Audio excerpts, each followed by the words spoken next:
turns out that 65% of South Africans believe that power and water supply will deteriorate in 2024. This is at least according to a study done by online research provider InfoQuest.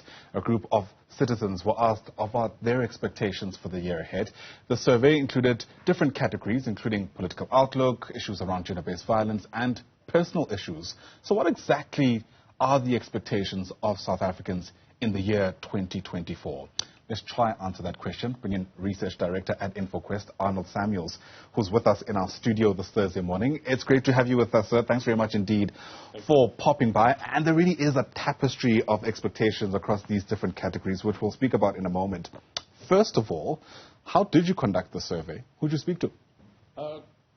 Ideally, InfoQuest would like to represent South Africa as best as possible. One thing that we're proud about is that we've got the longest running survey. Many may not know the name in the last 5 years because we've done a bit of a rebrand to bring it back into the public sector and into the public eye. But yeah, the way that we conducted it is primarily online to a panel of respondents, just under 50,000 of them, that we generally tend to ask a few questions with regards to consumer understanding of various items. When I say that we're trying to represent South Africa, we try and go lower into our what they traditionally used to call the lower LSM, so lower economic sectors. We try to get a broad read of South Africa as well. And yeah, in this instance, it was more a curiosity item. Right. You know, there are times where we funded and there are times that we aren't. And we funded out of our own interest. So we were able to then conduct that amongst a sample of about 2,809, if I have it correct. And that is a rather robust sample for people that look at things from a statistical point of view. If you're one of the banks and you're doing a study about what next product you should bring in, you're generally going to be at about 2,000 as a sample, just to give you an indicator.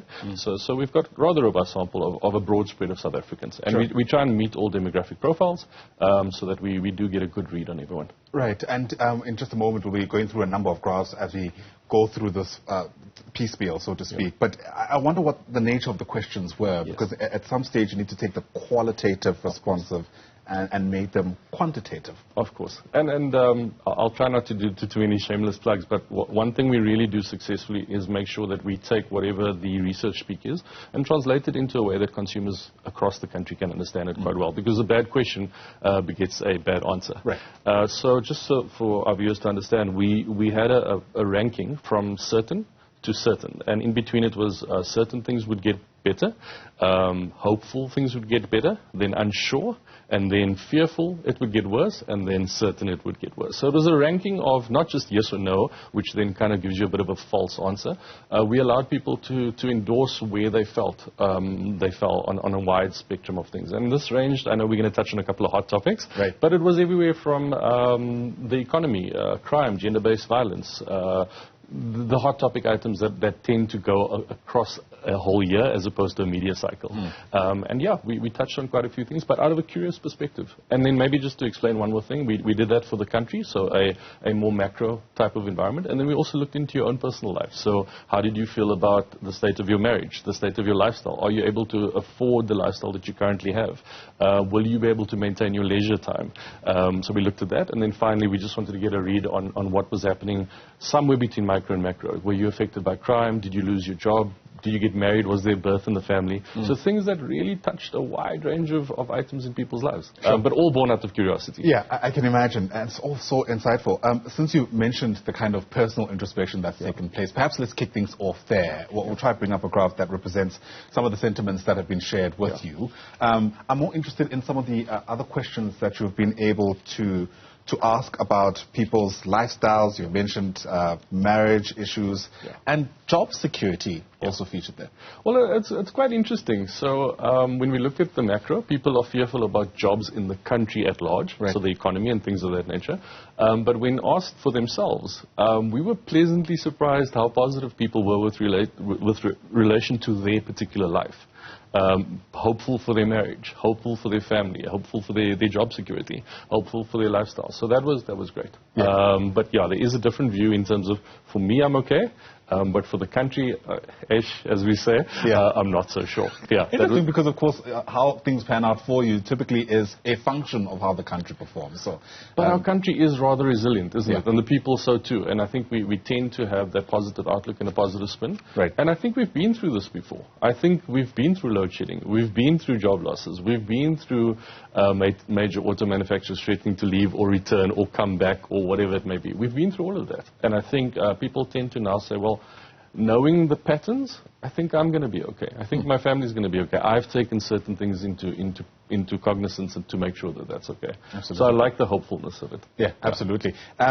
There's issues around the cost of living and finances that also featured, right? We spent a considerable amount of time crossing fingers, legs, everything in between whenever there was a repo rate announcement. I wonder how that affected sentiment. I think that then enters more into the microspace, and I have to be very careful because remember, once again, mentioned that we'd love funding to do these studies, and go more nuanced and in depth. I'd be lying if I said that I don't have a read on South Africans. It's my job too, but sometimes we border on thumbs up, and out of a professional courtesy, I wouldn't do that. I could imagine what people are concerned with. It's obvious: rising prices. Job sustainability. Maybe you won't lose your job, but you might be taking a cut on a day that one day less, or you might be working less, you might be paid less, you might have the 13th check that never came this year. So that's definitely going to impact people in terms of their outlook. But once again, people are learning to cope and do more than just cope, be hopeful, and that's important to me. Yeah. A big part of our focus, at least in the news cycle, even at the start of this year, is our elections, right? Our political future hanging in the balance, all those cliches certainly going to make some kind of appearance. What are the questions that you were asking people about what they reckon 2024 will be like insofar as the elections is concerned, especially because it feels unprecedented in so many ways? Of course.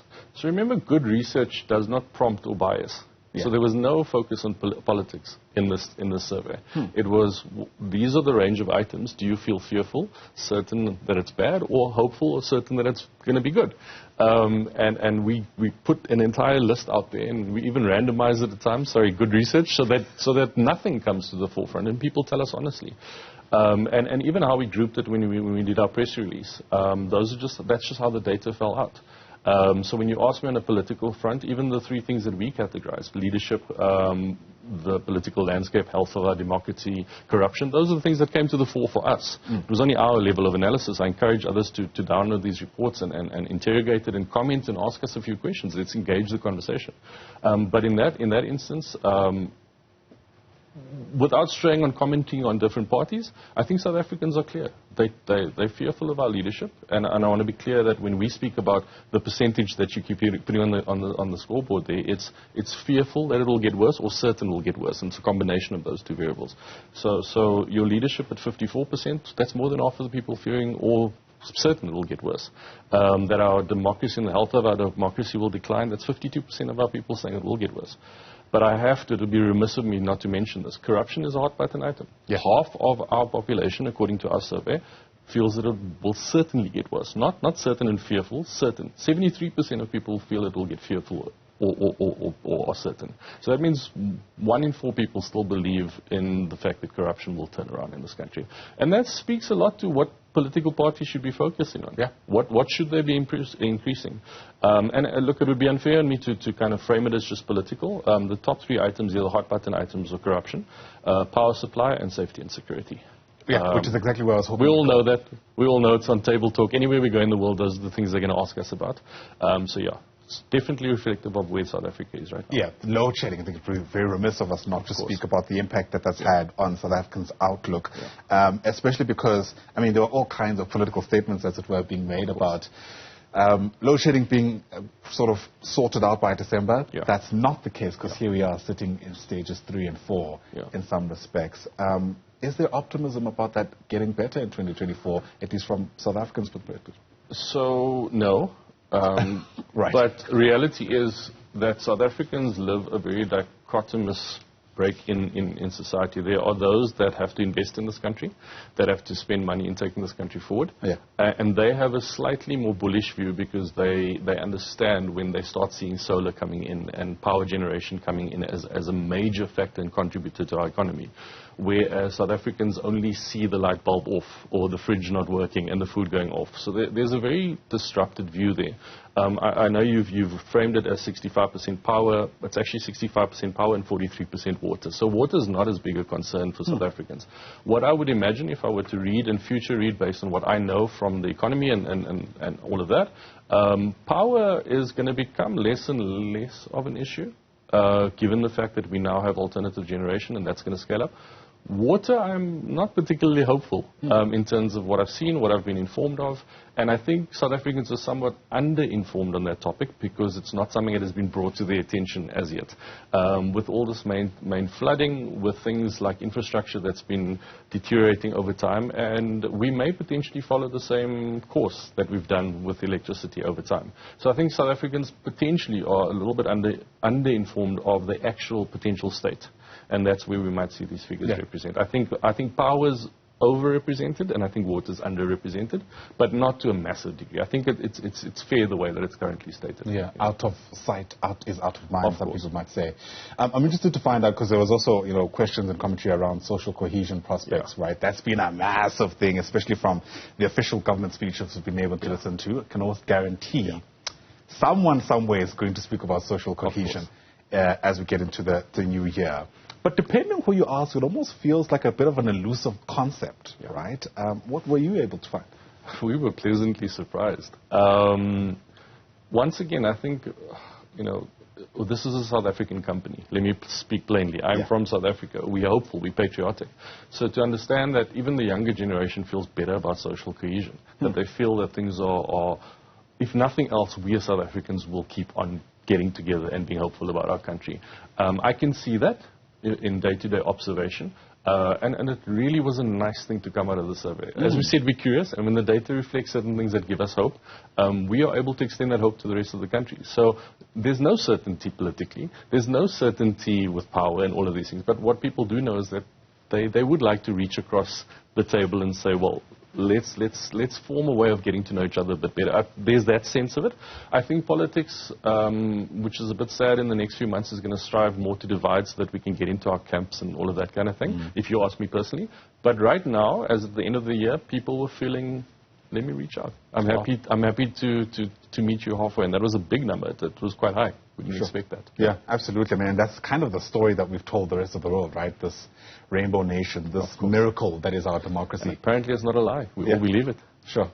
I think we have to also speak about safety, which is something that you also touched on. It's also going to be a massive political tool, I think, in the next coming weeks. But how people feel in their homes in this country has been a big talking point, at least if social media is anything to go by. Of course.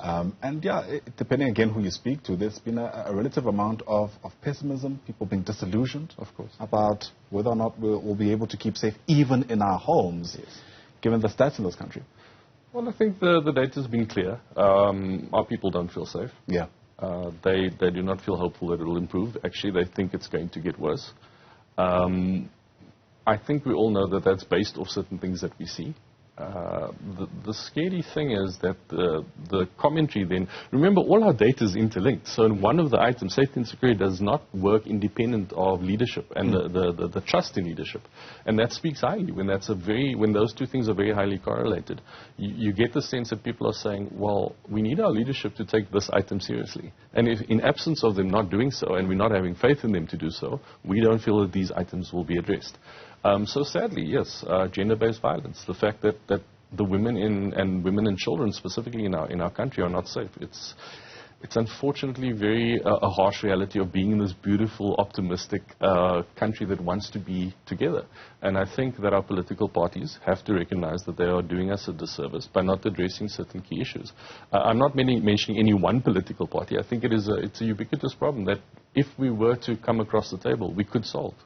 And I think a lot of South Africans maybe share the sentiment that once you solve that, these are the things holding us back. We are one of the most beautiful nations in the world, if not. Solve the crime, solve the economic insecurity, and drive social cohesion, and we're going to do it. Yeah, absolutely. There are moments we can all think back to when it was great to be South African, right, where we all really felt proud of the country. I wonder, you know, you've mentioned several times that this was a kind of curiosity exercise for you guys, and this kind of discussion for me is always very interesting. But there are also going to be questions about what you can do with this data. You know, where to from here, outside of doing research for research's sake. You know what I mean? So, unfortunately, sometimes when one remains objective and becomes the bastion of objective data, one cannot always influence.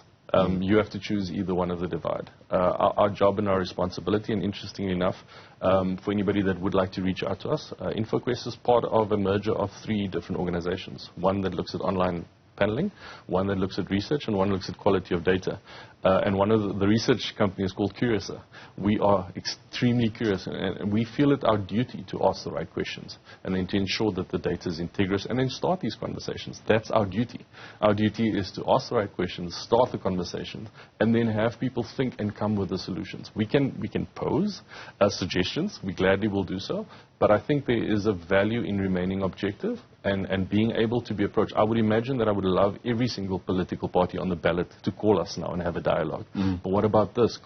How would we solve these problems? Everybody tells you there's a problem. They don't tell you how to solve it. We have the potential to ask our panels and people in South Africa, how would you solve it? You know, we have access to that. So reach out. But for us, I'd love to, as Arnold Samuels, speak personally, but I think I would do our industry and myself and our company a disservice to do so. Interesting.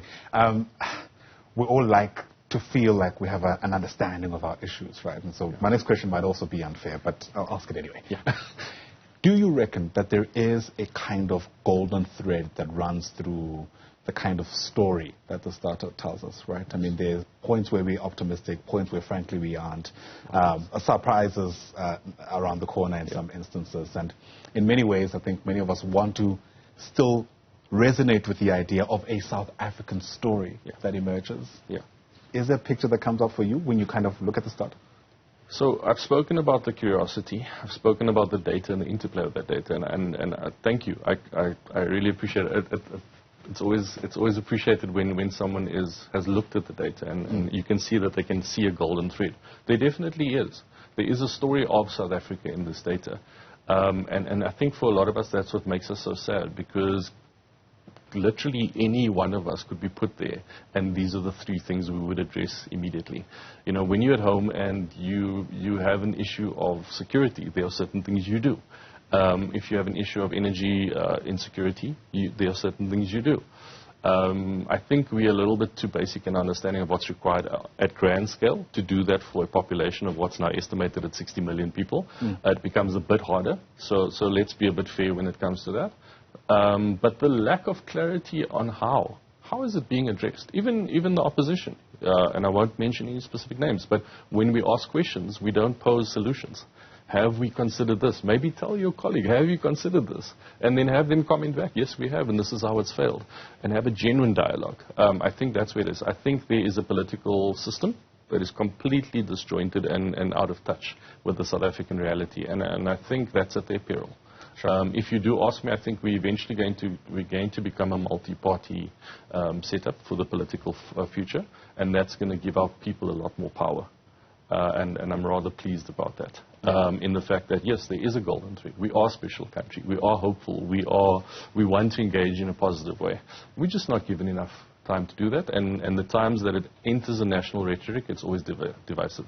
Absolutely. Sure. So much to consider, so much to think about, and hopefully everybody is listening. Fantastic. Arnold Samuels, great to speak to you. Thanks for popping by. Thank you for your time. Thank you for having me. Really appreciate it. Arnold Samuels is the research director with InfoQuest, and something tells me we're going to be speaking about this kind of data in the next coming weeks, months, perhaps even years, as we make sense of this wonderful and interesting country.